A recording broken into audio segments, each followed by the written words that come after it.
Creo que hemos descuidado un poco esa parte, la administrativa y técnica. Siempre nos hemos tratado de formar a nivel teórico, ideológico, y es, digamos, ahí ha venido un error. Eso es como ya un balance, una reflexión generalizada que vamos teniendo, que hemos descuidado la parte administrativa. Entonces tenemos que construir estos liderazgos, en México decimos todoterreno, que sean capaces de mirar una formación política, técnica muy holística, muy global, que sean líderes que estén respondiendo ahora a la agenda feminista, a la agenda ecologista, a la agenda de los pueblos indígenas. Creo que significa demasiado, es asumir una responsabilidad muy fuerte el ser líder. Tenemos que priorizar la formación y, por supuesto, el compromiso con la base y con todos los pueblos, y entender, por supuesto, las condiciones históricas, sociales de toda la región, de todos los estados. Gracias, Verónica. Ahora, con estas dos interrogantes que habíamos planteado anteriormente, vamos con Guadalupe. Bueno, sí, acá tengo anotado qué significa ser un líder internacional y si se puede ser joven y ser un líder. Bueno, como decíamos hace rato, acá por ahí quizás tenemos un poco más interiorizado el concepto de lo que es la conducción política, pero que en definitiva se trata de más o menos asumir la responsabilidad de conducir los sueños y las esperanzas de nuestros compañeros, de nuestras bases militantes, pero también de los ciudadanos que por ahí no militan activamente en la política, e ir conduciendo esas esperanzas para en definitiva, como decía Beca, poner en agenda los temas que creemos que son importantes así, y esto creo que es muy importante, nosotros lo vimos mucho con los gobiernos de Néstor y Cristina, poner en agenda los temas que son importantes, aunque la sociedad no lo esté reclamando. A nosotros nos pasó mucho con la ley de identidad de género, por ejemplo. La ley de identidad de género era un reclamo no del grueso de la sociedad, no de la mayoría de la sociedad, pero digo, teníamos una conducción política clara, que era Néstor y que era Cristina en ese momento, que lo pusieron en agenda y lo llevaron adelante. Entonces, me parece que una de las principales características o de lo que significa ser un líder o ser un conductor es eso, tener siempre la sensibilidad de escuchar al otro, de escuchar a tus compañeros y fundamentalmente de escuchar al pueblo y de saber qué es lo que se está necesitando, cuáles son las necesidades de todos los sectores y tener la capacidad de poder poner un orden de prioridades también, ¿no? Eso por un lado. Después por el otro, ya hablando más en términos de militancia y trayendo a colación una frase de Andrés Larroque. Andrés Larroque nosotros le decimos el Cuervo, es nuestro secretario general de nuestra organización, de la Cámpora, y él siempre dice que el mayor cargo al que puede aspirar un dirigente es ser militante. El dirigente que se cree más y se aleja de los compañeros no sirve. Nunca hay que olvidarse de lo honroso y de lo importante que es llamarse militante. Entonces, en ese sentido, y trayendo a colación a Perón también, Perón decía, conducir no es mandar, conducir es distinto a mandar es obligar, conducir es persuadir, y al hombre siempre mejor persuadirlo que obligarlo. Yo no persuadía a la gente con palabras, yo persuadía a la gente con hechos y con ejemplos. Entonces, haciendo una fusión de estas dos concepciones que en definitiva están en la formación intrínseca de todos nosotros, de los militantes, alguien que quiera ser un líder, en definitiva, tiene que ser alguien que quiera ser un mejor militante cada día. Tiene que ser el primero y el mejor militante. Tiene que predicar con el ejemplo siempre. Entonces, me parece ahí que lo importante también es poner el foco en la militancia. En la militancia y particularmente, como decía la pregunta, en los jóvenes. ¿Es posible ser un líder internacional y ser joven? Y sí, yo creo que los movimientos bueno, en Argentina es peronismo, pero de izquierda, del progresismo, de la región y demás, pero también las derechas se han dado cuenta que son necesarias las juventudes para la consolidación y la prolongación de sus procesos políticos y de sus ideas. La derecha pone mucha plata en la formación de las juventudes para que piensen como ellos quieren y para que defiendan sus ideas neoliberales y neofascistas y demás. Entonces, en ese sentido, creo que hoy por hoy las juventudes tenemos una oportunidad histórica, que es dar el salto de calidad para realmente hacernos cargo de los procesos políticos de nuestro país, de nuestra región, y para realmente ser la voz de las agendas que hoy por hoy lo vemos. Beca hablaba del feminismo, pero podemos también hablar del ambientalismo, del ecologismo. Es importante tener esas agendas en cuenta, y esas agendas son llevadas fundamentalmente por las juventudes, y a nivel internacional son esos los movimientos más numerosos que están existiendo hoy en día.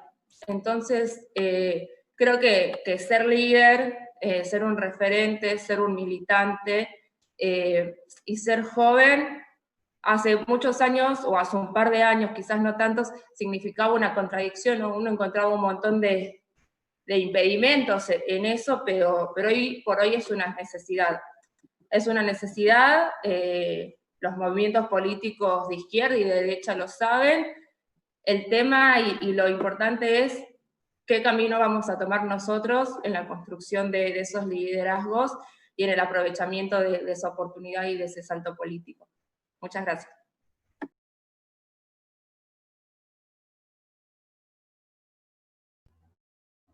Gracias, Guadalupe. Vamos con Jennifer. Perfecto, Norlan. Bueno, compañeras, compañeros y compañeres, en ese sentido, yo me tomé el atrevimiento de hacer varias provocaciones o varias premisas para que repensemos un poco tan solo el título de que le estamos dando a estas preguntas, ¿no? ¿Qué es ser joven? ¿Qué es ser líder? ¿Y qué es ser lideresa, no? Algunas personas tal vez considerarán que el término juventud es un tema etario, otras personas tienen una construcción más filosófica, más de espíritu, más de otro tipo, igual con el concepto de líder o lideresa. Entonces, ahí yo quería introducir un pensamiento que siempre he tenido desde el inicio de la militancia, y es que el liderazgo, por más que uno pueda tener o no pueda tener capacidades y ciertas habilidades para el ser líder, hay que también forjar y construir de forma no solo teórica, sino también en la praxis, muy de la mano con lo que dice Beca, el liderazgo todoterreno, para poder desarrollar el tema del liderazgo en general. O sea, hay ciertas cualidades y capacidades que podemos tener, pero constantemente tenemos que ir actualizándolo. Es como una actualización de la doctrina, vamos a llamarla así, para que de esta forma el liderazgo pueda estar acorde a la actualidad y a la coyuntura que siempre nos va a arropar en algún momento. Y por eso la necesidad de la formación constante, muy en sintonía con lo que planteaba Beca, no solamente ideológicamente, ni repitiendo discursos, ni revisando una y otra vez algo en algún momento de la historia. Nosotros podemos desarrollar las capacidades técnicas que necesitan nuestras naciones para seguir adelante. Y también podemos incorporar que el liderazgo no va de la mano. A mí siempre me gusta decirlo, y particularmente en estos momentos que no tengo una responsabilidad burocrática, por así llamarlo, el liderazgo y los cargos políticos son cosas totalmente diferentes, y esto también va en sintonía con lo que planteaba la compañera Beca, que aquella persona que aspire ser militante solamente por un cargo está sumamente equivocada con la finalidad de la militancia, con el andar de la militancia. La militancia es algo que te permite ver mucho más allá que un puesto momentáneo en nuestro país. Y con esto introduzco otra premisa, que esta la aprendí muchísimo de los compañeros cubanos y cubanas, y en su proceso de revolución. Fíjense, cuando triunfa la revolución bolivariana, y con esto ya quiero cerrar, una de las cosas que me dijeron en la formación que tuve la oportunidad de ir a Cuba es que nosotros no podemos permitir que nuestra revolución, en este caso la venezolana, se estanque en método, en forma y sobre todo en la manera de construir, ¿Saben por qué? Porque ahí nos estamos olvidando de nuestras primeras reivindicaciones y nuestra esperanza, nuestro triunfo como revolución. Y los cubanos me lo dijeron en muchas oportunidades. Venezuela fue la luz del siglo XXI porque renovó las revoluciones del mundo. Nosotros como venezolanos no podemos permitir que Venezuela se estanque en el tiempo en la renovación. Nosotros siempre tenemos que innovar y para innovar tenemos que buscar nuevas formas de transmitir. Tenemos que buscar nuevas formas de construir una cultura diferente. La cultura de la revolución bolivariana tiene que ser una cultura latinoamericana, no puede ser una cultura que aspire y siga viendo al norte. Es como, por ejemplo, la cultura argentina en su propia construcción no puede seguir viendo a Europa y ha trabajado bastante en construir su propia cultura. Igual la mexicana, hablo de estos tres países porque es el de los que estamos debatiendo. Igual que la cultura mexicana debe crear y construir su propio modelo, su propia forma. Entonces, con esto yo quería terminar la necesidad de la renovación constante y no quedarnos olvidados en el tiempo. Es importantísimo construir nuestra forma de nuestra manera. A eso iba con la última premisa del tema de ser joven, ser líder y, por supuesto, incorporar algo que venimos trabajando mucho últimamente, que es el tema de la humanización de la política. La política no es un concepto separado totalmente de algo transversal como lo es el humanismo. Una cosa va enlazada con la otra y considero que el tiempo está haciendo que cada vez más los líderes, las lideresas, se comporten como lo que somos, seres humanos. Con eso termino, Norla. Perfecto, gracias Jennifer. Ahora, más o menos saludar a los que están acá conectados con nosotros. Por aquí veo a los camaradas Carolina Leal, a Aurora Paredes, camarada, por ahí también conectada, a Ruth Amatima, a Roswell Guajarán del estado Guárico, veo a Luis Rodríguez, a David Gómez, Daniel García y a Paola Moncada y la camarada Laura Franco. También está por ahí conectada la camarada Ivory, que la acabo de ver, Gabriela de Los Ángeles, del estado Miranda. Bueno, continuamos conversando acá. Hacerle unos aportes a los que decían los compañeros acá, donde podemos conversar un poco respecto a lo que decía Verónica, de la dificultad de ser joven, de ser parte de la juventud, y además de ser mujer, ha sido complejo en lo relativo al proceso del liderazgo, y eso lo comentaba también la camarada Ofelia allá en Argentina, cuando una entrevista que tuvo con la camarada Jennifer Mujica, donde, bueno, comentó que es difícil, y sobre todo cuando la mujer joven del voto me deja bandera también de las luchas de género, y que esto termina siendo una dificultad. Sin embargo, se sobrepone, hay un gran avance en la región en ese respecto, porque además eso significa una vitrina para poder de alguna u otra manera impulsar cada vez más liderazgos jóvenes y que vayan luchando contra lo que es la masculinización de la política. Estamos viendo incluso en las entrañas del monstruo, estamos viendo el surgimiento de Alexandria Ocasio-Cortez, quien es como la está tomando el testigo del ala más progresista del Partido Demócrata en Estados Unidos, y que se hace eco ya de la denuncia, incluso denuncia agresiones de hombres por cuestiones de género dentro del Parlamento norteamericano, cosa que era impensable en un sistema tan conservador como aquel hace un tiempo. Además de eso, vemos en toda la región cada vez más liderazgos femeninos y desmasculinizados, que eso es importantísimo, y también va de la mano con el tema del bono demográfico que está en Venezuela, que es una oportunidad, viene siendo una oportunidad no solo en Venezuela, sino también en otros países de la región, para realizar transformaciones a nivel económico, político y social, para mejor en cada uno de los países. Y también el tema del liderazgo internacional pasa por, de alguna u otra manera, poder articularse para que haya una respuesta conjunta en función de las problemáticas que que demandan la atención de los líderes. Resalta importantísimo el papel, y ahí también me meto un poquito con el tema de la arena internacional como tal, de qué hubiese sido de los pueblos de América Latina si no hubiese existido un comandante Chávez, un Néstor Kirchner, un Rafael Correa, si no hubiese existido un Evo Morales, una Dilma Rousseff, un Luis Ignacio Lula da Silva, o sea, que fueron líderes que no solo pudieron construir procesos de construcción progresista en su Estado-nación, sino que lograron articular respuestas conjuntas para fortalecer cada uno de los espacios.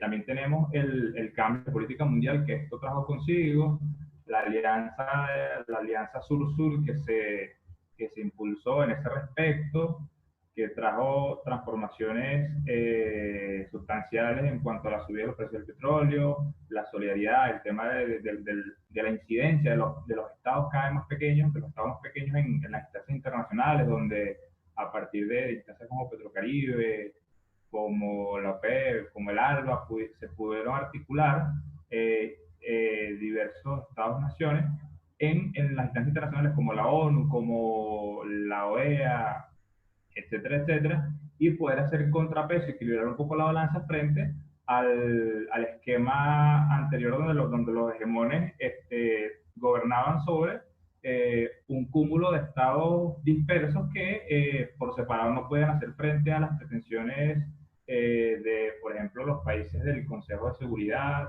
etcétera, etcétera, etcétera, y eso ha traído muchísimas transformación. Entonces ahí radica bastante la importancia del tema del liderazgo internacional para el tema del mundo. Ahora vamos con la tercera ronda de intervenciones, que vendría siendo ¿qué tipo de liderazgo internacional existe? Ahí comenzaríamos con Guadalupe.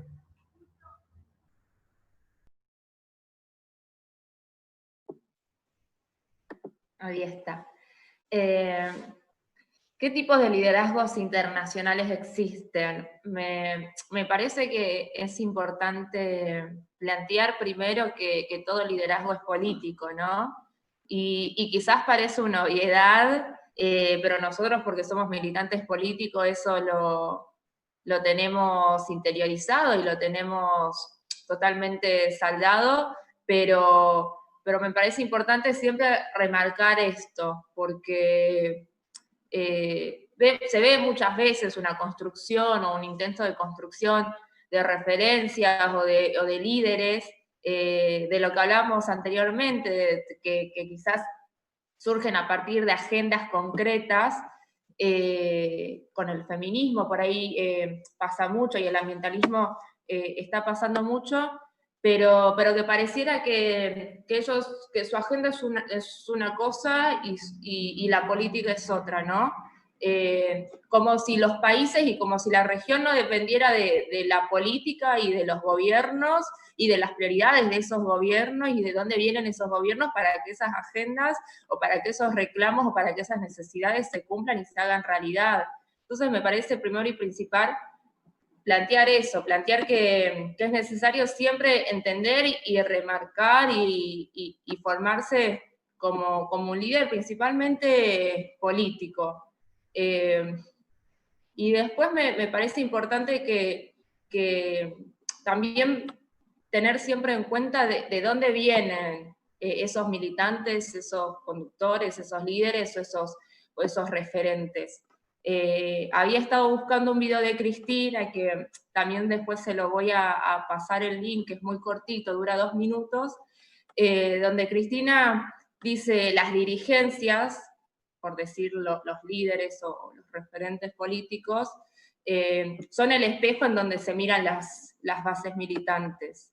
No puede haber dirigencias malas y bases buenas. Lo que siempre, esa cuestión de irresponsabilidad que muchas veces desde la despolitización o el intento de ser independiente se quiere plantear que los dirigentes son siempre malos y que los dirigentes siempre cometen los errores y los militantes y el pueblo es siempre bueno, me parece que en cierto punto también hay que poner en cuestionamiento eso, para tener una militancia más responsable. Nosotros somos responsables de los procesos políticos que atravesamos, somos responsables de los cambios que se dan y de los cambios que no se dan, y los dirigentes no son ni más ni menos que el reflejo de lo que son nuestros militantes. Entonces, en ese sentido, los liderazgos internacionales que puedan haber, o las referencias internacionales que puedan haber, pueden ser variadas, pueden ser heterogéneas, pero en definitiva tienen que representar y ser el reflejo de las necesidades que están viviendo las juventudes hoy en nuestra región.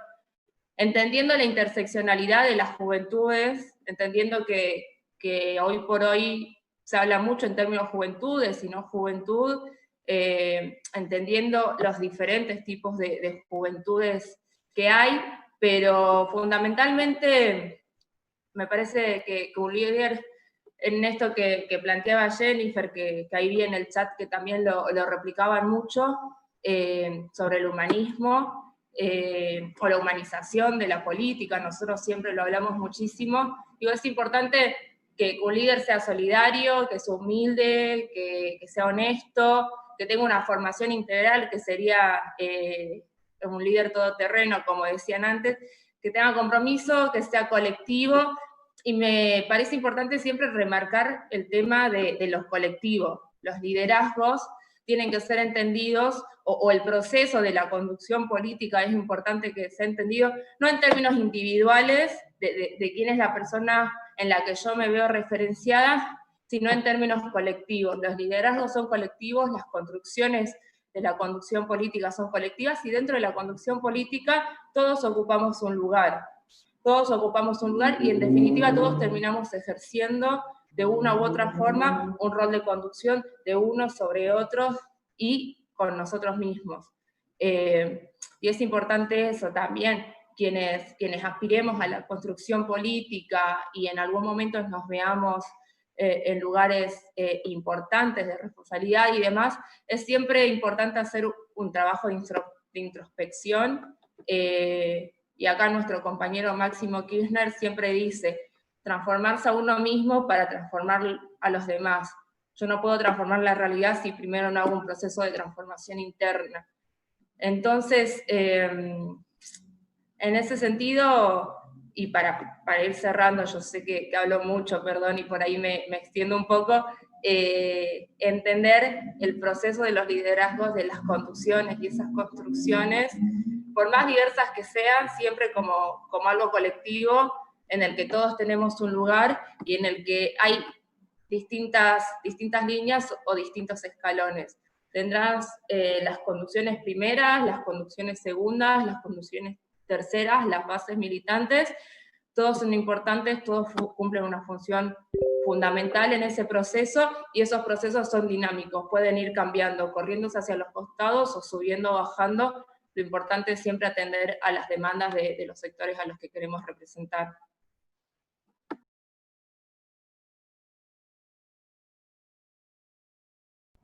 Gracias, Guadalupe. Vamos con Jennifer.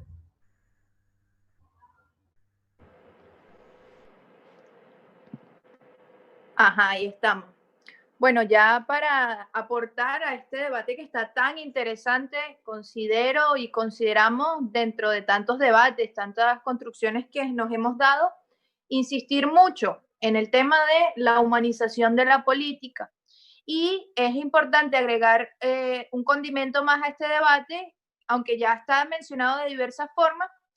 Lo interseccional tiene que ser no solo en términos etarios o en términos de juventudes, sino también tiene que ser en términos de género y todos los sentidos, o sea, el tema juventud, el tema género y el tema desde la concepción de cada país, su idiosincrasia, su construcción política, tiene que ir de la mano. Es decir, no podemos comprender hoy las realidades, los liderazgos y analizar mucho lo que está sucediendo con la pandemia. Fíjense, para comprender el liderazgo internacional ahora mismo, en medio de la pandemia, por ejemplo, en nuestra región, con la satanización de Venezuela, que siempre es bueno resaltar que parece que en algunos gráficos y en algunas estadísticas internacionales parece que da sarna tocar el tema Venezuela y nadie se quiere acercar a ese perro pulgoso.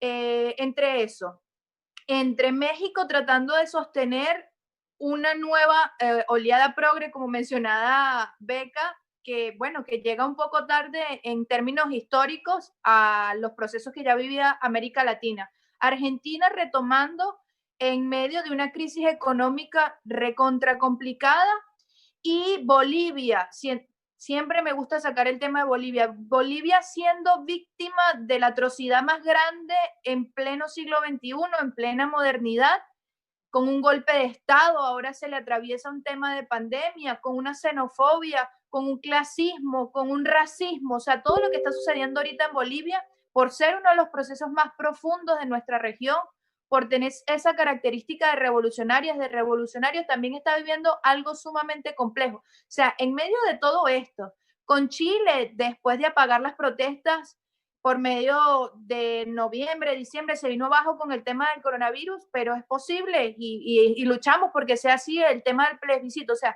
estamos viendo Brasil, que sin dejarlo de lado, Brasil, con el triunfo del neofascismo, también con el triunfo de las ideas más neonazis que puedan existir en la actualidad.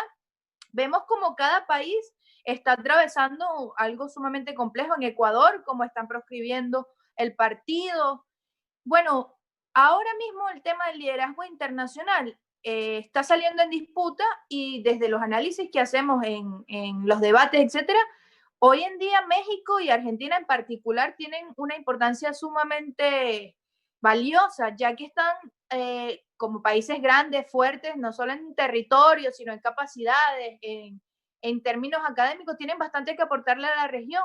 Pueden ser eso que termine de darle el abrazo que necesita, la solidaridad que necesita nuestro país para tratar de equilibrar un poco más la región y de generar nuevos mecanismos de integración que fueron totalmente devastados por la OEA, que fueron totalmente devastados por el Grupo de Lima, que fueron totalmente devastados por esa nueva oleada de la derecha latinoamericana. Entonces, ahí dentro de los nuevos liderazgos internacionales, regionales, hay 2, 3 presidentes que están cobrando un papel. Venezuela como freno de que no triunfe el neofascismo en la región completa, México como contención y construcción de la unidad latinoamericana en conjunto con Argentina, y la esperanza, y todos luchamos y estamos labrando para eso, de que Bolivia vuelva a tener un Estado de Derecho, porque básicamente estamos en medio de un en un país que está viviendo un proceso de facto, que está viviendo violaciones de derechos humanos, y bueno, no se alzan las suficientes voces. Para concluir, el termómetro internacional hoy en día, con que se mide en algunos países y otros no, es lo que nos está dando como resultado comprender que definitivamente la construcción hegemónica por parte de Estados Unidos y por parte de los países imperiales han hecho el análisis o no de un país en específico, y nosotros no podemos permitir eso como movimientos sociales, como partidos políticos y como fuerzas progresistas o fuerzas de izquierda. Quería aportar eso. Perfecto, gracias Jennifer. Vamos con la última intervención de esta ronda con Verónica.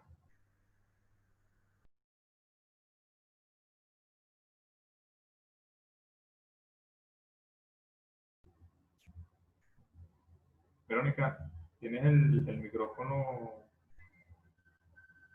apagado? Ahí está, listo.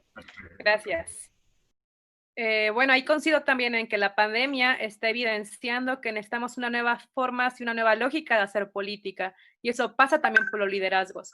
Tenemos que construir otras formas de nosotros fomentar la política, hacer política, y también entender que hay liderazgos de derecha a los que les tenemos que ganar el debate, y el debate se gana vía la formación política, pero también sacudiéndonos de las bajas prácticas que hemos heredado de nuestros propios procesos. Así que yo creo que los liderazgos no tienen que tener miedo a la crítica constructiva. La crítica nos abona demasiado, y ahí yo quiero como enumerar 4 puntos que son de las que yo siento que los nuevos liderazgos a los que tenemos que asumir, tenemos que sacudirnos. Y uno es romper con la idea del caudillismo, que la idea del caudillismo no significa que rompamos con la idea de la herencia política e intelectual que nos han heredado nuestros compañeros que nos antecedieron, sino esta idea de no seguir propagando lo mismo y en ese sentido colectivizar, no solo mirar que el foco caiga sobre una persona, sino mirar que todo es un proceso mucho más colectivo y mucho más popular. El otro es, y bien apuntaban, y ahí se me adelantaban, tanto Guada como Jenny, coincido plenamente con ella, la necesidad de feminizar la política y humanizarla. Para mí son como las dos. Digamos, sacudirnos esas prácticas patriarcales, machistas, que se siguen enquistando y que nos siguen generando daño a la hora en la que construimos y hacemos política. La otra es una cuestión que a mí no me gusta muchísimo repetirla, pero sí creo que es de lo poco que nos ha dejado el movimiento zapatista, que fue una insurrección indígena súper importante, pero ahí difieren lo que ellos decían, que habría que cambiar el mundo sin tomar el poder, y eso es un grave error. Hay que tomar el poder, hay que cambiarlo y transformarlo, pero romper con esas prácticas de generar nepotismo, de generar corrupción, de generar falsos liderazgos también, o sea, de que el liderazgo se construye día a día y en la calle y en todos los espacios. No es algo que se decrete, no es algo que se imponga. Por eso decía que es una responsabilidad súper importante, que tenemos que estarnos formando todo el tiempo, dar el debate, revisarnos las posturas éticas, críticas, y bueno, una máxima del zapatismo es que tenemos que ir al paso del más lento, pero también acelerarlos. Y ahí en ese sentido creo que es un gran aporte de los pueblos indígenas, porque lo ven como mucho más colectivo, las formas de hacer política.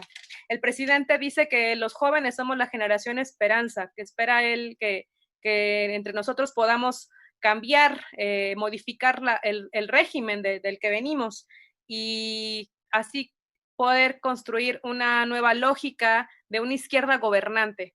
Creo que la pandemia nos está poniendo en eso, en criticarnos, en revisar. También, como apuntaba Jennifer, venimos de un periodo en el que pareciera que está en un retroceso los gobiernos progresistas y no es así, sino yo creo que es un momento de revisarnos y a partir de ahí superar esas contradicciones y forjar gobiernos mucho más fuertes. Es en buen momento que coincidamos ahora tres de los gobiernos de izquierda, los gobiernos revolucionarios que están en la región, Argentina, México, Venezuela, de los pocos que estamos sobreviviendo y dando la batalla, pero esperemos que en pocos meses pueda retornar el MAS a Bolivia y pueda regresar la revolución ciudadana al Ecuador, a los otros procesos. Y, digamos, en Colombia puede también quedar Gustavo Petro como presidente, un exguerrillero, no es casual. Yo creo que tenemos que asumirlo con mucha responsabilidad esta etapa, seguirnos formando y como dice nuestro presidente Andrés Manuel López Obrador, la política es ese equilibrio entre los principios y la eficacia. Hay que ser eficaces, hay que formarnos y bueno, nuevamente más, ahí les voy a pasar los mensajes que siempre nos dice a las juventudes, a las mujeres, no solamente generar la paridad, sino asumirla con mucha responsabilidad y también formar ese complemento que puede haber entre la práctica y la teoría, porque a veces aprenden a hablar súper bonito, pero ya en la congruencia del día a día, ahí falla. Así que bueno, es un poco eso lo que quería compartirles. Gracias. Gracias, Verónica. Aquí he visto bastantes aportes al chat de Zoom. También nos han enviado aportes al grupo de WhatsApp. Por aquí nos saludan Raymond y Keiner del Zulia, Yusmari y Daniel de Trujillo en Venezuela y Antoni de Bolivia. Una vez pasar las próximas dos rondas de intervenciones en 5 minutos, creo que la próxima va a ser un poco más larga porque tiene que ver con el tema de las experiencias del liderazgo en cada país. Vamos a dar lectura a los aportes y a dar unos derechos de palabra a los asistentes. Entonces, en esta parte donde estamos, antes de pasar a la próxima ronda, allí, bueno, coincidir con lo que ustedes dicen, me parece importantísimo los excelentes aportes que han hecho desde el tema de la humanización de la política, la interseccionalidad, el tema de la construcción del liderazgo como vínculo con las bases, el tema del carácter dialéctico de la dinámica del liderazgo tanto a nivel nacional, local e internacional. Y bueno, aportar un poco en el tema de lo referente al tema de los tipos de liderazgo internacional. Un poco, bueno, que una de las misiones actualmente es dar respuesta mediante la solidaridad a las demandas de la población, que también tiene mucho que ver con lo que decía Jennifer, que gracias a la articulación se ha podido frenar un poco en la región, y la región latinoamericana viene siendo como una especie de espacio de resistencia frente al avance neofascista en el mundo, que parecía indetenible en su momento, que parecía algo que fuera a pasar en todo el mundo, pero a contracorriente Latinoamérica ha sabido mantenerse como un espacio en disputa donde no se ha permitido que el avance neofascista se termine de consolidar, como ha pasado ya en buena parte de Europa y amenaza otras regiones. En ese sentido, solamente identificar de alguna otra manera 3 espacios donde de alguna otra manera se ejerce el liderazgo internacional, y que eso de alguna otra manera nos determina qué tipos de líderes y qué tipo de competencias, de capacidades se debe tener. Está la arena que tiene que ver con los espacios formales diplomáticos, donde en los espacios multilaterales, en embajadas, etcétera, etcétera, etcétera, que se ejerce allí, si bien son espacios, si se quiere, más de representación o de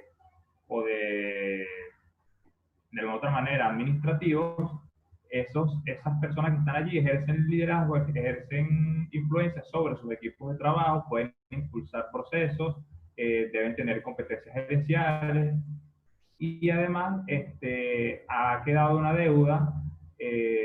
Yo creo que yo hablo por Venezuela, pues, pero es probable que eso pase también en otros países donde esos espacios más formales hacen que siga permeando militantes, que siga permeando gente con la mayor cantidad de conciencia política, porque son espacios donde realmente se deciden cosas, pero hay veces que prima más el criterio técnico que el político, en función de los procesos de solidaridad, de los procesos sociales, porque quien está a cargo en algunos de esos espacios tiene una visión muchísimo más técnica, que no siempre está en consonancia con los valores militantes de solidaridad más arraigados. Entonces eso, como ese tipo de líder que se necesita allí, hay que ir avisorando que de alguna otra manera se puede ir potenciando. Está otro espacio que viene siendo un espacio menos formal, ¿sí?, que es el espacio de solidaridad entre movimientos y partidos, donde se organizan acciones mutuas de apoyo. Ahí entra el apoyo a la lucha mapuche, el apoyo a la lucha palestina, a la lucha saharaui, a la causa contra el bloqueo de Cuba, a la causa contra el bloqueo de Venezuela, que no se hace desde las instancias estatales o diplomáticas, sino desde las instancias de movimientos sociales nacionales e internacionales. Y ahí hace falta otro tipo de líder que tenga una forma distinta, ya no es una forma académica técnica, sino que es una forma de vínculo, de relacionarse directamente con las bases, de promover la rebeldía, de ser un tipo de perfil distinto. Y otra cosa que se pudiese resaltar allí es el escenario geopolítico, donde siempre hace falta algún tipo de líder que influencie o incline la balanza de la coyuntura geopolítica hacia un lado o hacia otro, y hay que promover el fortalecimiento de líderes de ese estilo. Esos líderes siempre han existido desde ese punto de vista, pero Joseph Stalin, en la primera mitad del siglo XX, termina determinando buena parte de cómo se desarrolla la política en el mundo, hacia dónde gira. También, aunque cada uno con su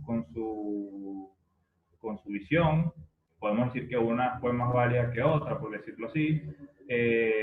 Tenemos un poco más reciente el liderazgo del comandante Chávez, que vino a cambiar de manera radical el escenario geopolítico mundial, pero también tenemos a Vladimir Putin, que aún hoy sigue siendo él solo un factor que inclina la opinión pública internacional y la dinámica de política hacia un lado o hacia otro. Hay muchos líderes que también son capaces de aglutinar, por ejemplo, con otra visión, pero también tiene su influencia Angela Merkel, que articula y aglutina toda la Unión Europea según los intereses que ella define.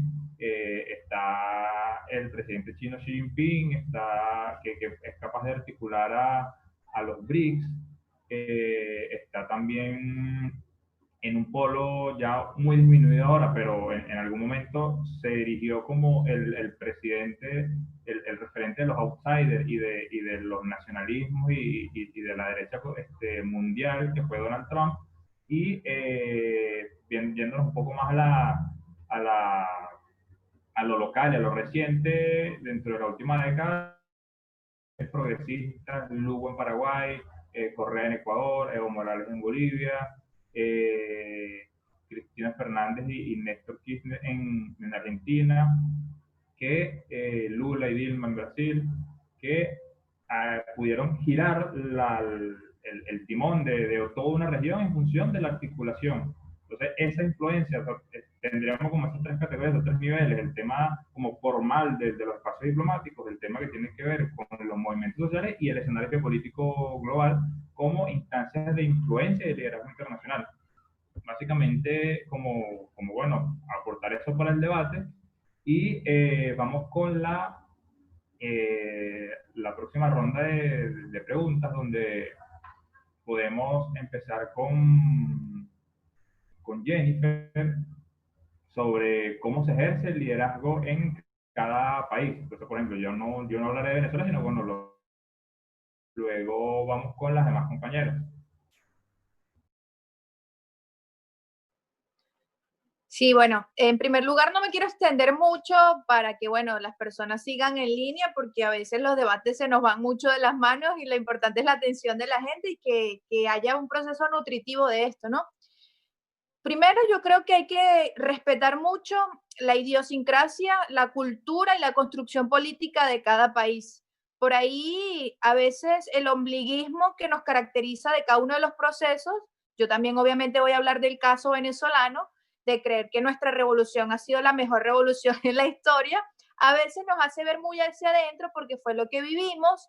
Y sí, yo considero que tuvimos bases de transformaciones muy grandes y obviamente amo, estudio y profeso, casi que profeso, sí, mi proyecto político, mi doctrina con todo el amor y la construcción posible, pero es bueno incorporar y respetar los procesos de cada uno de los pueblos y también tener una mirada internacionalista. ¿En qué sentido? De que si no es global la transformación, la revolución, los cambios, no hay proceso político que permanezca en el tiempo y la historia lo ha demostrado así. Por eso la revolución o las transformaciones, cada quien lo puede catalogar a su manera, tienen que ser de manera internacional y de manera constante. Ahí, para reflexionar de esto, específicamente en América Latina, en esta década ganada que siempre se habla, se añora, se anhela que vuelva, es importante comprender, por ejemplo, yo pongo siempre de esta manera el tablero para que se comprenda. Venezuela, ¿cuál fue su mayor aporte en construcción de referencia? El poder popular. Argentina, ¿cuál fue su mayor aporte durante la década ganada? La reivindicación de los derechos humanos. Bolivia, ¿cuál fue su mayor aporte? La autodeterminación de los pueblos y construir un Estado plurinacional, que fue tan complejo hacerlo. Y así cada país, por poner ejemplos, ha tenido un acento tal vez más fuerte en su construcción, pero esto va de la mano con las demandas históricas que necesitan sus países, o sea, con las demandas históricas. En Venezuela no había participación política, básicamente, y construimos la participación, construimos el poder popular, construimos la democracia participativa y protagónica. En Argentina tienen una historia de desaparecidos muy grande y el pueblo necesitaba resignificar lo que había pasado en su historia, y ahí se hizo hincapié. Entonces todo esto ha sido resultado de las demandas populares, y construir o creer que un proceso es más que otro, no, todo proceso tiene su forma, pero eso sí, algo que es sumamente fundamental y trascendental es la construcción popular, los movimientos populares, para poder, y cada día se hace más evidente en los sistemas, y los sistemas de justicia, los sistemas, hasta los gobiernos en general, no están siendo suficientes para las demandas que hoy en día necesita el mundo. Por eso está sucediendo, por ejemplo, lo que está sucediendo, valga la redundancia, con el feminismo. Los sistemas de justicia no están dando respuesta a todo lo que está sucediendo históricamente con base a los femicidios, con base a todo lo que estamos sufriendo las mujeres, y por eso hay respuestas de las demandas y los movimientos sociales. Entonces yo creo que hacia eso hay que apuntar, y cada vez nos debemos insertar más a eso que está pasando en la actualidad, y después del coronavirus esto se va a ver más reflejado. No, gracias, Jennifer. Vamos con Guadalupe sobre el tema de cómo se expresa el liderazgo en Argentina. Bueno, en principio, hacer por ahí un breve recorrido histórico. En nuestro país, el tema de los liderazgos, o por ahí, más que nada, de las columnas vertebrales de cada gobierno o de cada etapa histórica que se fueron expresando con más fuerza, fue cambiando. Durante el peronismo, en los años 50, la columna vertebral del peronismo fue la base trabajadora, los sindicatos, los trabajadores, pero porque hubo una fuerte incorporación de los trabajadores, de la sociedad al trabajo y al reconocimiento de ese trabajo. Después, con el correr de los años, y después de, como decía Jennifer, de las dictaduras y demás, no se pudo avanzar tan rápidamente en la construcción de los liderazgos o del avance de la juventud dentro de la política, porque en Argentina tuvimos una dictadura feroz que se llevó 30.000 compañeros y compañeras desaparecidos, detenidos y desaparecidos, y eso significó una fuerte quita de la fuerza militante que tenía nuestro movimiento. Y después, con el correr de los años, todavía menguó más la participación de la juventud en la política, porque vino el neoliberalismo y vino la frustración de los sueños y vino la frustración de las esperanzas, y en el 2000, en el 2002, en el 2003, la juventud en Argentina se creía revolucionaria porque se iba a más de 500 kilómetros de su ciudad para no votar. Entonces el acto revolucionario en los 2000, después de toda una época de neoliberalismo atroz, era no ir a votar e irte bien, bien lejos para no votar y para no tener una sanción por no ir a votar, porque bueno, acá en Argentina el voto es obligatorio. Y con Néstor y con Cristina hubo una resignificación de la política y de la juventud dentro de la política. Y si yo me pongo a hacer memoria de los discursos de Néstor y de Cristina con nosotros, para la juventud hay un montón. Nosotros siempre, Néstor decía que el mejor lugar para la juventud es la política. Y Cristina nos decía que los únicos que podía confiar eran nosotros, porque nosotros somos los que estábamos aquí por un proyecto político sin aspiraciones personales y sin aspiraciones individuales. Entonces, todavía en nuestro país está en construcción los liderazgos, pero hoy por hoy el liderazgo más fuerte que pueda haber, o la referencia o el movimiento político más fuerte que hay, es el feminismo. Durante los últimos 4 años, a partir de fines de 2015, inicios de 2016, tuvimos un gobierno a cargo de Mauricio Macri, de corte profundamente neoliberal, que sumió a nuestro país en una pobreza muy fuerte, y fueron las mujeres el único movimiento político, con toda su diversidad y con todo lo heterogéneo que es, el único movimiento político que estuvo siempre en la calle reclamando. Las organizaciones políticas, los sindicatos estuvieron, pero las mujeres fueron las que hicieron siempre el mayor reclamo. Entonces, Eso es para tener en cuenta, y hoy por hoy los principales lugares del Estado, o muchos lugares del Estado, están ocupados por compañeras, y fundamentalmente por compañeras militantes. Entonces, hoy por hoy estamos haciendo una resignificación de la militancia a través del Estado y de los lugares institucionales y de los lugares de construcción política. Creemos que hay mucho por hacer, mucho por apuntar, pero siempre entendiendo el proyecto político que tenemos y teniendo los objetivos claros. Y para no extenderme más, decir que si hoy por hoy, por lo menos en Argentina, hay una juventud militante con ansias y con aspiraciones de querer cambiar nuestro país y nuestra región, es porque hubo un gobierno que fue de Néstor y que fue de Cristina, que hizo una resignificación total de lo que es la política y de la inserción política de los jóvenes, pero fundamentalmente una reparación económica hacia todo el pueblo argentino. La juventud hoy por hoy es un sujeto político porque es una construcción política, como decía al principio. Antes fueron los trabajadores y ahora es la juventud porque uno apuesta en eso. La juventud como categoría social, también como sujeto social, es una construcción producto de las políticas públicas redistributivas de los gobiernos que hemos tenido. Y por último, para sumar un poco a lo que decía Jennifer cuando empezaba a hablar sobre la realización de los pueblos y la política internacional, Perón decía que nadie se realiza en una comunidad que no se realiza. Y creo que eso es totalmente trasladable al ámbito internacional. No hay un país que se pueda realizar dentro de una región que no se pueda realizar. No es que acá, en nuestra región, un país va a poder, o un gobierno de corte progresista, o de izquierda, o peronista en nuestro caso, va a poder realizarse y va a poder tener éxito si sus vecinos, y sus hermanos y si sus pueblos amigos no están en la misma situación. Entonces, en ese sentido, para tener una región, o para que nuestros propios países, para que México, Venezuela y Argentina puedan tener una realización completa, es totalmente importante que en Ecuador, que en Ecuador, que en Bolivia, que en Brasil, que en Chile, que en Colombia, que en Perú, que en cada uno de nuestros países vuelva a estar en el gobierno un proceso político que piense en la gente, que piense en sus ciudadanos, antes que en darle la razón a los poderes hegemónicos. Perfecto, gracias, Guadalupe. Vamos con Verónica.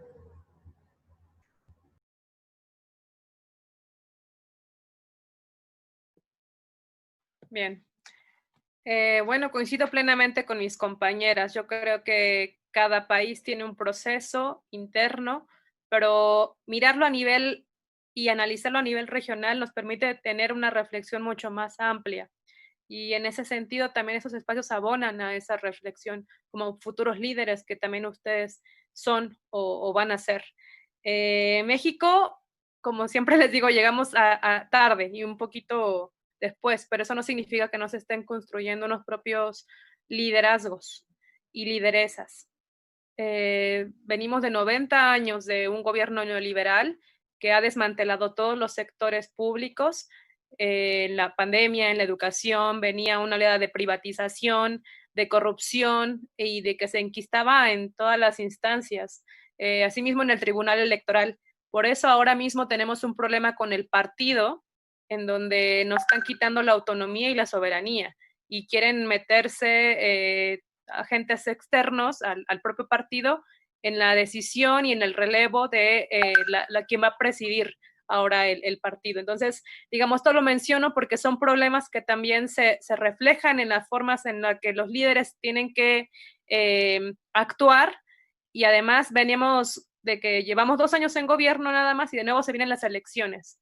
Y me parece que hay que romper con esa lógica también electoral de los líderes, no buscar nunca como un cargo público o un cargo político, no pensarlo así, sino estamos planteando hablarle al pueblo, o sea, no solo hablarle a la militancia en este momento, sino creemos que el líder tiene que hablarle a todo el sector poblacional.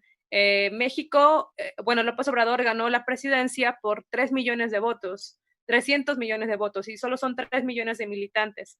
Y me parece que es un país que enquista como una cultura política de la que hay que también que romper, y es el machismo, el clasismo y el racismo existente actual, ¿no? Veníamos de que estas cúpulas del poder estaban ahí, no soltaban ningún tipo de espacio para gobernar, y ahora a nosotros nos toca disputarlo. Es terrible, es muy fuerte, y yo creo que estos liderazgos se están enfrentando a todo ello y a veces no les permite fluir del todo. Estamos siempre como preocupados, ¿no? A la expectativa de que tienes que estar gobernando, tienes que estar formando. Pero bueno, lo que yo apunto, y eso me parece que es súper importante, que eso nos permite como tener un piso común, es en la importancia de generar nuevos cuadros. No podemos permitir que la gente no esté generando un relevo, y yo creo que ese es un compromiso que cada uno tenemos, aquí y en todos los espacios. O sea, siempre tener a dos compañeros que vayan formándose a los lados, a un lado de nosotros, no atrás, y no hacia abajo, no de manera vertical, sino que los tengamos con quien podamos estar dialogando y discutiendo. Y eso te va a permitir tener como tanto apoyo al momento de construir política pública, tanto como para acudir a los espacios, porque acá lo que nos está faltando es eso, manos. Les digo, estamos bajo la lógica inmediatamente ya electoral, y entonces tenemos que resolver muchas cosas a la vez, somos muy poquitos. Yo creo que es una preocupación, y por eso es algo que ustedes han logrado mantenerse en gobierno, ¿no? Que han priorizado y tienen una base popular muy fuerte, tienen un mecanismo de comunicación que también acá en el país se ha descuidado. Pero bueno, o sea, son como tareas que estamos ahora tratando de trascender, de trabajarlas, ciertas críticas y ciertas problemáticas que esperamos que vamos a superar, y eso, o sea, nos permite a nosotros como analizar esos procesos, de lo mismo que pasó en Bolivia, de lo mismo que sucedió en Ecuador, que ahora tenemos asilados en nuestro país, nos están permitiendo mirar con vista muy crítica nuestro propio proceso, ¿no? Pues sí, yo creo que no es nada fácil ser jóvenes, y lo digo más, mujeres en un país en el que está alta el índice de feminicidio. Tenemos alrededor de 11 mujeres, caminamos de manera distinta, ocupamos de manera distinta los espacios y los cargos públicos nosotras. A eso nos enfrentamos, al acoso pues en todos los espacios, yo creo que hasta en el privado y en el público. Tenemos una senadora muy joven, que ya fue diputada también de 27 años y ahora senadora con 30 años, y todo el tiempo cuando le están atacando por internet los bots a los que todos nos enfrentamos, son cosas muy a nivel físico, a nivel personal, críticas muy sexistas, ni siquiera le dan al debate político. Entonces, bueno, todos estos son los problemas a los que nos enfrentamos como líderes, como lideresas, y yo creo que nada más únicamente mediante la formación, la agitación, la propagación y la unidad regional vamos a lograr superar estos obstáculos. Perfecto, compañeras, muchísimas gracias. Sus aportes en cada área han sido muy ricos y con alto nivel académico y político. También he visto que piensan muy parecido a mí varios de los asistentes que han resaltado el nivel de las intervenciones. Vamos ahorita con algunos aportes. Voy a leer algunos aportes, hago algunas preguntas y ustedes me dirían quién la respondería. Pues ustedes plantean quién de las tres la quisiera responder. Y tenemos también algunas intervenciones por ahí que van a tomar el derecho de palabra. Nazaret Montero nos pregunta: ¿qué valores son cruciales a la hora de asumir un liderazgo, y más cuando eres joven? Y a esto le sumas que en medio de gobiernos patriarcales la juventud feminista empieza a ganar espacios. Esa es la primera pregunta. El segundo aporte es dice: buenas tardes, mi nombre es Paola Moncada, pertenezco a la Comisión de Relaciones Internacionales del municipio de Los Guayos, Estado Carabobo. Dice: dentro de mi punto de vista, la importancia del liderazgo internacional es vital para la defensa de nuestra patria libre. Una pregunta curiosa: ¿por qué atacar a Venezuela? Simple, la explotación de recursos naturales, principalmente, como todos sabemos, que el petróleo. También, y no menos importante, en el estado Bolívar están las minas de oro, hierro, bauxita. Es curiosa la historia de los Estados Unidos, de cómo nació Estados Unidos. Dice que una pregunta interesante para hacerse. La respuesta es que de la unión de múltiples pueblos desde la llegada de Mayflower con Speedwell y otros pueblos que fueron integrando, como los africanos y más adelante los inmigrantes italianos e irlandeses, escapando del hambre y de múltiples factores. Pregunta Moncada, como jóvenes, ¿cuáles serían los temas o las luchas principales para abordar post-pandemia? Entonces, tenemos la pregunta de Nazareth Montero, que tiene que ver con asumir liderazgo cuando eres joven y más cuando la juventud feminista empieza a ganar espacio, y el aporte y la pregunta de Paola Moncada sobre, como jóvenes, cuáles serían las dudas, los temas o las luchas principales para abordar post-pandemia. Ahí queda a libre elección cualquiera de ustedes que me diga que quisiera dar respuesta a esas interrogantes.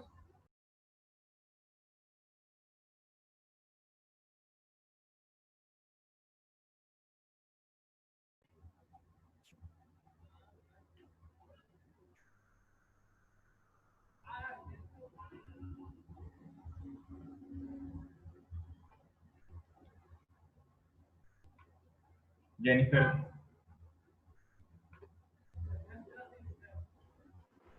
Fíjate, Norlan, para ya ir concluyendo, en términos de cuáles son los valores que tienen que caracterizarnos como joven, respetando, insisto mucho, en la cultura, en la construcción propia de cada uno de nosotros, de nosotras, hay varios valores que no podemos dejar de lado para poder seguir forjando liderazgos nuevos. Uno, y jóvenes. Uno, el tema de la humildad.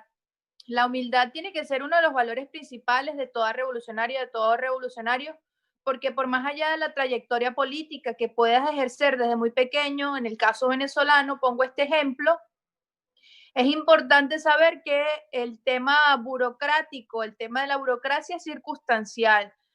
Y la experiencia, la construcción del liderazgo va mucho, mucho, mucho más allá del tema de los cargos políticos. Nosotros no podemos planificar nuestra vida en torno a los cargos políticos, sino una visión estratégica de en qué lo que realizamos día a día puede ser importante para transformar los espacios donde militamos, donde participamos.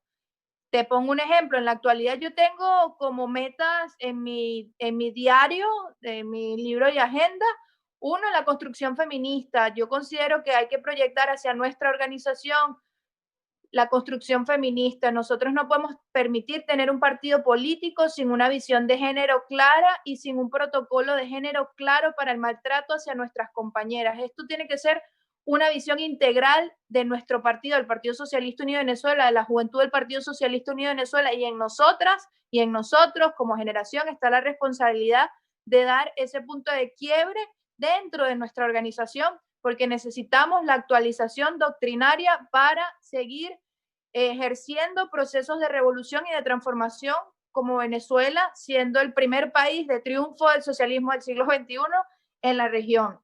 Otra cosa, la ética. Nosotros tenemos que ser personas con una ética. Y, por supuesto, otra de las cosas que va de la mano con estos dos conceptos o dos valores, por así llamarlo, tiene que ser la lucha colectiva. Yo creo que lo colectivo por encima de lo individual tiene que ser otro de las cosas que nos caractericen y como jóvenes tiene que ser fundamentales. Y porque ya de la mano con la otra pregunta que estaban realizando, ¿qué pasará post pandemia? Yo creo que estamos en pleno análisis de esto, ¿no? Y los debates a nivel internacional van de la mano. Sin embargo, por toda la experiencia que hemos tenido desde que inició la pandemia, en todos los debates que hemos participado, creo que hay que apuntar hacia varias cosas. Uno, la concepción de la salud como un derecho universal, ¿sí? La salud como un derecho humano. Dos, la asignación universal para aquellas personas que lo necesiten, porque esta pandemia está cambiando la configuración de absolutamente todo. Tres, la comprensión de la vivienda, como también lo hizo el chavismo a través de la misión vivienda, también como un derecho humano y no necesariamente como un derecho individual o un derecho mercantilizado. Y cuatro, en momentos de circunstancias tan difíciles, la mujer es quien es más agredida, es más vilipendiada, es más afectada y por lo tanto el feminismo necesita triunfar en todo el mundo para que tengamos una humanidad más justa.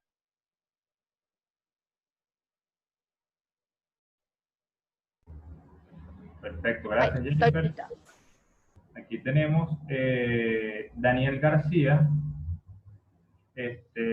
nos plantea que en la región se vive en efecto una confrontación geoestratégica. Nuestra patria es el centro de la ofensiva imperial que en alianza con las oligarquías, más allá de la diplomacia blanda, es necesario reimpulsar nuevos mecanismos de integración en Latinoamérica. Por aquí, otra de las preguntas que nos plantean es si hay varias izquierdas en Latinoamérica. Sería bueno reflexionar en función a esta pregunta sin que ésta nos divida, sino que nos permita replantearnos el escenario. Eso nos plantea Luis Rodríguez de la JP Sub Rusia. Luego de esto, de respondidas estas dos preguntas, tendremos algunas intervenciones. Prevenida Aurora Paredes, quienes también quieran tomar derecho a palabra, nos indican por los grupos o por el chat de Zoom. No sé quién nos ayuda con estas dos respuestas. Verónica.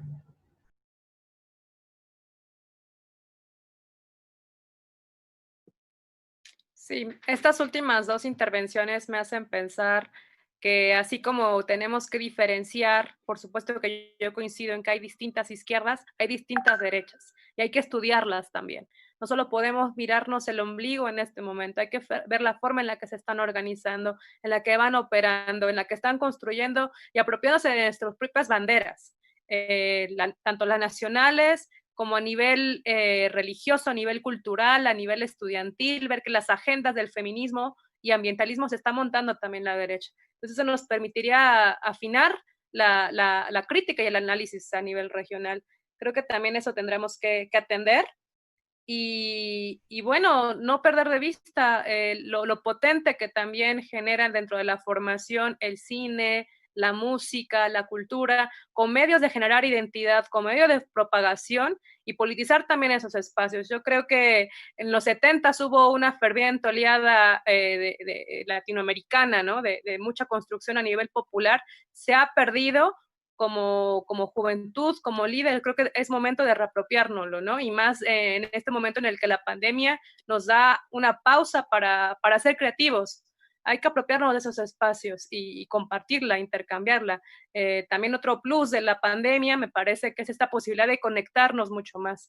Va a extenderse lamentablemente hasta que no llegue la vacuna o hasta que acá entre Argentina y México no se saque, ¿no? Con la vacuna y que no se empiece a difundir. Así que bueno, aprovechemos esos espacios, estos momentos para formarnos, para estrechar estos lazos, estos espacios de formación política y yo creo que hay que mirarlo por ahí. Yo apuntaría en que hay que estudiar mucho las derechas, más que las izquierdas de la región. Perfectísimo. Ahora vamos con la intervención de Aurora. Vamos a activar el micrófono acá. Adelante, Aurora. Saludos, compañeros y compañeras. Ahí, ya va, rapidito. Voy a tratar de ser rápido para no quitarles mucho tiempo, pero bueno, primero, felicitar el espacio. Me encantan las intervenciones, me parece que todas han estado muy bien y muy coherentes y con nuestras respectivas culturas y nuestras respectivas formas de pensar. Tenemos muchas cosas en común. Creo que tenemos que repotenciar esas cosas en común que tenemos y poder trabajarlo en colectivo y permanentemente seguir unidas, porque bueno, parte de las cosas que tenemos como plus es que somos jóvenes y nos vamos a ver los próximos 10, 15, 20, 30 años.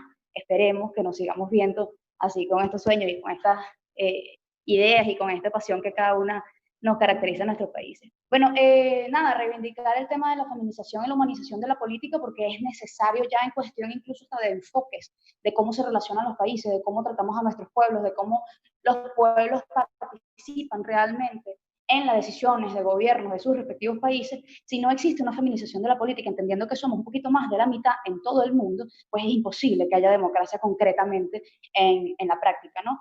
Y si no existe humanización de la política, yo no sé cuál es la realidad de México, la realidad de Bolivia, Argentina, Chile, Perú. Sé que la realidad de Venezuela es que los jóvenes y las jóvenes ven a los políticos y las políticas tradicionales y les da flojera, no les gusta lo que ven, porque bueno, nos hemos acartonado, hemos aprendido una manera de política que bueno, no es la forma de comunicarse los jóvenes con el resto. Digamos, yo creo en la vocería, en la presentación, pero ellos no se sienten ni con un vocero, una vocera, que los identifiquen, y con un representante o una representante que los identifique. Bueno, también aparte de entender que la feminización de la política no es solamente la participación de mujeres, que es sumamente necesario y es indiscutible que lo debemos lograr, una participación paritaria, mujeres y hombres, en la toma de decisiones de nuestros respectivos países, pero también aparte la forma y el enfoque de cómo vamos a hacer política, porque, bueno, existen muchas mujeres incluso, por lo menos acá nosotros tenemos las experiencias de que existen muchas mujeres que para poder encajar en el único cuadro tradicional, que se entiende como un político correcto, una política correcta, pues tiende a abandonar sus formas, pues, digamos, más humanas, más sensibles, más de construcción colectiva y de cooperación, porque eso no se entiende como un líder o una lideresa tradicional. Empiezan, pues, a asumir unas conductas de imponer, empiezan a asumir unas conductas que no tienen nada que ver con lo que nosotros y nosotras queremos construir. Y bueno, eso también tenemos que trabajar, lo que significa el enfoque, entender que nosotros también y nosotros debemos revisarnos, también afectado a nosotros y nosotras, porque estamos criados en el mismo sistema, sin complejo alguno. Debemos asumir que tenemos que rectificar un montón de conductas sin ningún tipo de complejo, porque es parte de ser revolucionario y revolucionario, creo. Y bueno, por último, también lo que comentaba Beca es muy importante, esta nueva forma de relaciones internacionales. Bueno, ahorita lo tuvimos que acelerar por cuestión de pandemia, pero es una fortaleza que estamos agarrando a nivel internacional, porque incluso cuando debemos respetar nuestra idiosincrasia, nuestras culturas, nuestros respectivos procesos, pues también debemos conocernos entre todos y todas. Hay muchas cosas que a nivel internacional no conocen de Venezuela, y bueno, lo más común del desconocimiento es juzgar. Nosotros también lo hacemos con otros países y son parte de las cosas que tenemos que rectificar, pues no juzgar los otros procesos, sino entenderlos y conocerlos. Bueno, esto creo que es una excelente herramienta para poder entender y conocer los otros procesos, porque bueno, cada una tiene su respectiva cultura, su respectiva forma de ver el mundo, y esto me parece una excelente iniciativa. Felicitaciones a la Escuela de Formación Suanoya y a las compañeras Jennifer, Bada y Verónica, que están participando ahorita. De verdad, mis respetos y todo mi cariño a las tres. Me parecen unas mujeres brillantes y gracias por las intervenciones.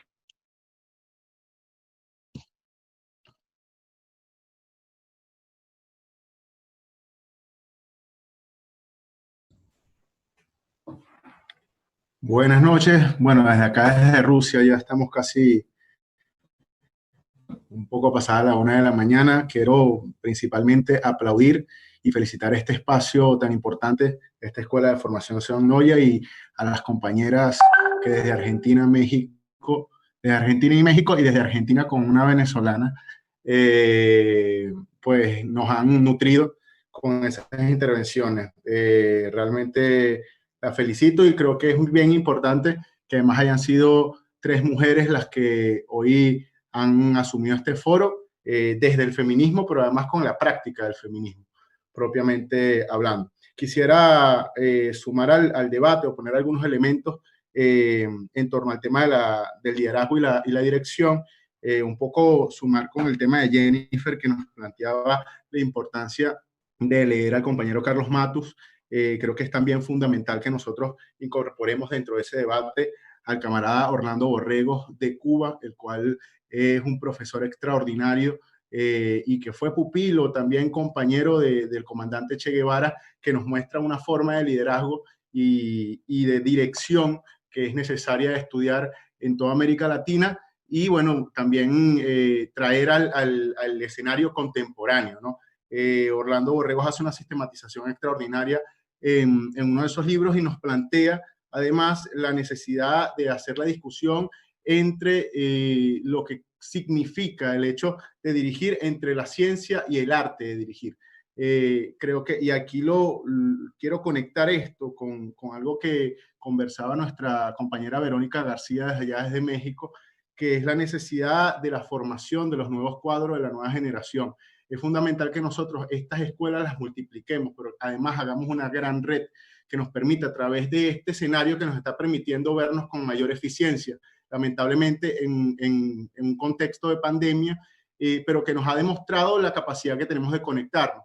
Entonces, discutir de manera pues profunda la necesidad de ver la dirección como, sí, como una capacidad que tiene el ser humano, que tienen los jóvenes y las jóvenes para proyectarse, comunicarse y construir mecanismos y puentes para entendernos y ver en conjunto perspectivas de futuro, pero al mismo tiempo como un mecanismo bien sistemático que nos permita analizar el futuro y los diferentes tipos de gobierno, las diferentes culturas, las diferentes necesidades que existen en territorios y sectores de manera científica. Aquí la importancia de la formación desde el punto de vista académico y la necesidad de que nosotros atemos de manera contundente, de manera definitiva, el destino de los liderazgos también de la juventud con los liderazgos que se forman dentro de las universidades, un espacio que poco a poco la derecha ha venido asumiendo desde una visión pequeño burguesa, entendiendo la universidad como un espacio de división de clases y finalmente de dominación desde el punto de vista ideológico de la juventud. Es allí la importancia de los movimientos estudiantiles y la capacidad que tengan las organizaciones sociales y los partidos de interactuar de manera pues eficiente dentro de los espacios universitarios y liceístas, que ha sido un espacio que, por ejemplo, en el caso venezolano, pues hemos venido avanzando de manera importante en la construcción de un movimiento estudiantil revolucionario, pero que también hemos visto pues la necesidad de profundizar cada vez más en el elemento ideológico y no solamente propagandístico o eventista, ¿no? Que también nos pasa como vicio. Y un poco ya para terminar esta intervención y no robarles un poco más de tiempo, pues quisiera también plantear la necesidad de la construcción de los discursos, ¿no?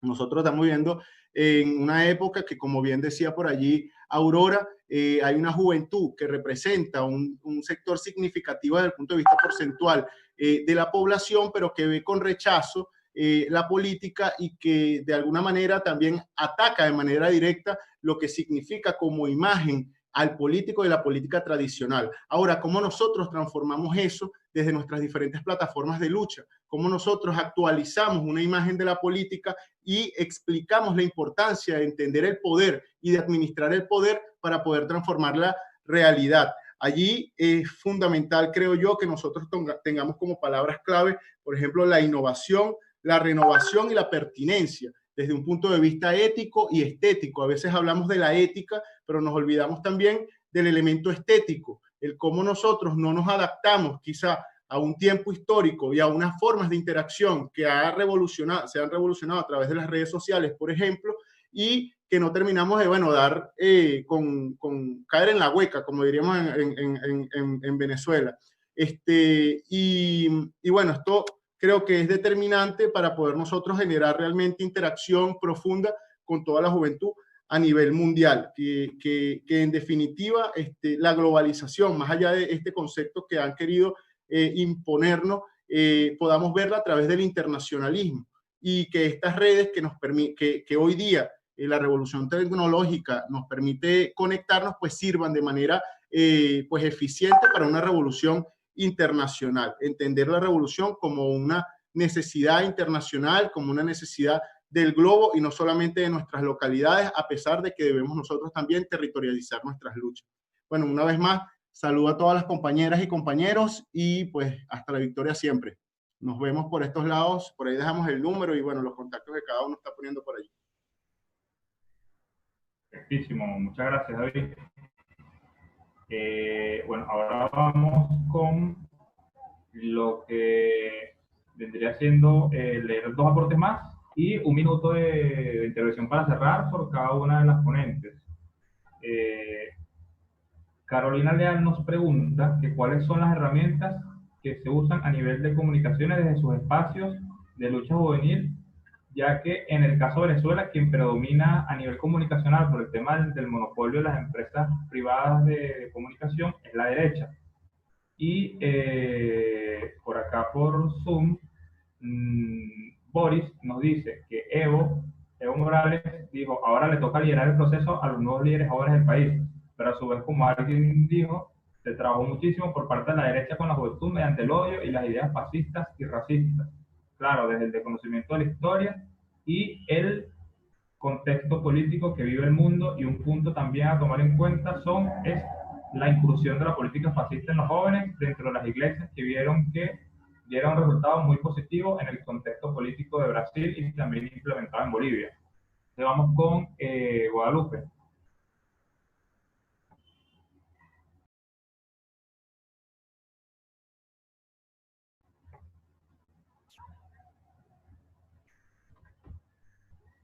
Vamos a activar aquí el micrófono de Guadalupe. Ahí está, perdón. Sí, con respecto a las herramientas comunicacionales, me parece que tiene que ser un objetivo de la militancia siempre apropiarse de las herramientas que puedan haber, hacer propio el discurso, hacer propio las herramientas comunicacionales. Hay una idea, o por lo menos acá en Argentina, que en 2015, cuando fue la campaña presidencial de Mauricio Macri, tuvo fuerte incidencia como asesor político y en términos comunicacionales Durán Barba, que bueno, una persona bastante conocida en la región. Hay una idea acá en Argentina de que la derecha hace un muy buen uso de la comunicación. Y se intenta como hacer parecer nuestra política comunicacional a cómo la usa la derecha. Y me parece que la comunicación política es justamente eso, es una herramienta de la política. Y no desesperar si nuestra comunicación nos parece menos atractiva que la comunicación de la derecha, porque también está la cuestión de fondo, lo que se transmite. Me parece que a través de la comunicación es importante también dejar un mensaje en cada una de las personas que vean o que escuchen lo que queremos transmitir. La comunicación de la derecha es una comunicación vacía, una comunicación que no deja nada, y que bueno, como decía Boris, también lo único que hace es inculcar odio todo el tiempo.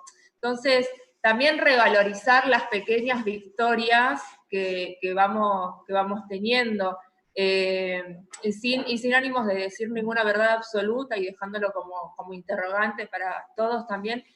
Yo no sé qué es más importante, generar un pequeño cambio, una pequeña reflexión a través de lo que nosotros queremos transmitir con nuestras formas de comunicación y con nuestros defectos que tenemos con eso, o el odio que genera la derecha quizás en más personas. Creo que nada, uno tiene siempre un camino largo, que por ahí es más difícil, y después tiene un camino corto, que siempre es más fácil. La derecha busca tomar el camino corto, pero también ese camino corto se acaba mucho más rápido. Nosotros elegimos tomar el camino largo, elegimos comunicar con mayor contenido, con mayor profundización o con mayores ideas. Eso nos requiere un camino más largo, nos requiere mucho más tiempo, pero no por eso significa que nuestra victoria no vaya a estar garantizada. Quizás la victoria esté un poco más lejos, pero cuando lleguemos a esa victoria, la profundización va a ser mucho, mucho mayor. Es necesario que desde los estados también la comunicación se vuelva una política de Estado, la comunicación responsable.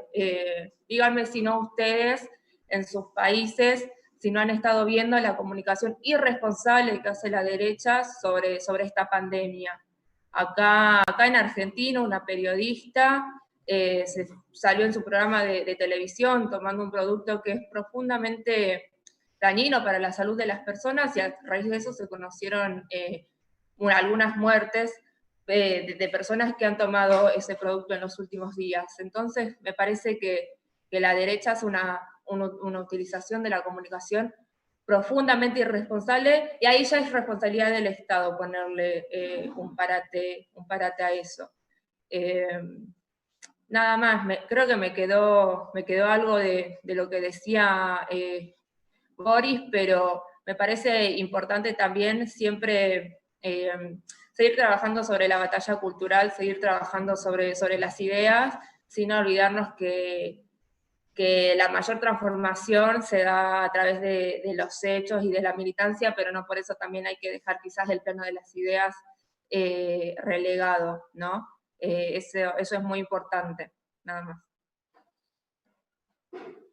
Perfecto, gracias Guadalupe. Vamos ahora con el mensaje final de Verónica.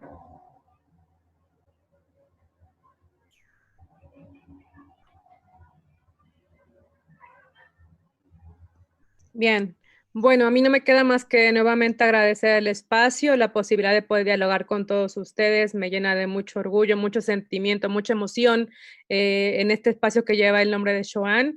Lo admirábamos demasiado, así como admiramos a toda la juventud comprometida del mundo. Jen lo decía, Jen, de ser joven y no ser revolucionario es una contradicción y creo que nosotros lo estamos asumiendo con mucha responsabilidad. Hay que formarnos, hay que darle una batalla ideológica, una disputa por todos los espacios, hay que construir mucho más liderazgos y bueno, yo agradecida de que me llevo mucho aprendizaje, como siempre lo aprendo con este tipo de intercambios. Sigamos construyendo esto. Y nada, acá en México tienen una casa que los espera siempre con las manos abiertas y esperemos que se profundice nuestro proceso. Y bueno, nada, que acabe la pandemia para que podamos reunirnos pronto en alguna cumbre internacional. Un abrazo y saludos a todos. Gracias, Verónica. Vamos con Jennifer.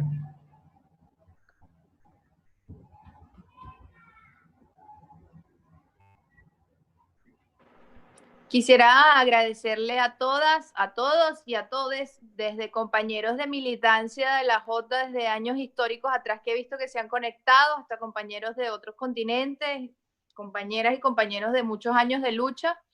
Encontrarnos en este espacio es sumamente lindo y no olvidar que quien nos unió en este espacio fue el compañero Joan. Siempre me gusta resaltar eso porque sin él no me hubiese hecho internacionalista por pasión y convicción, más que por título, porque soy politóloga y no internacionalista. Y nada, reivindicar todos los días su mensaje, reivindicar todos los días su humildad.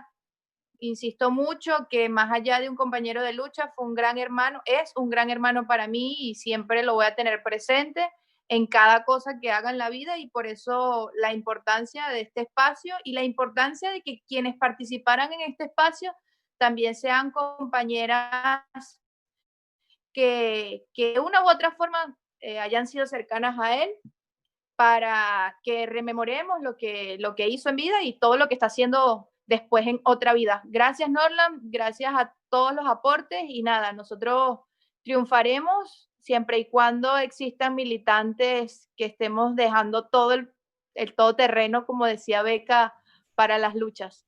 Les mando un fuerte abrazo y los quiero mucho. Gracias.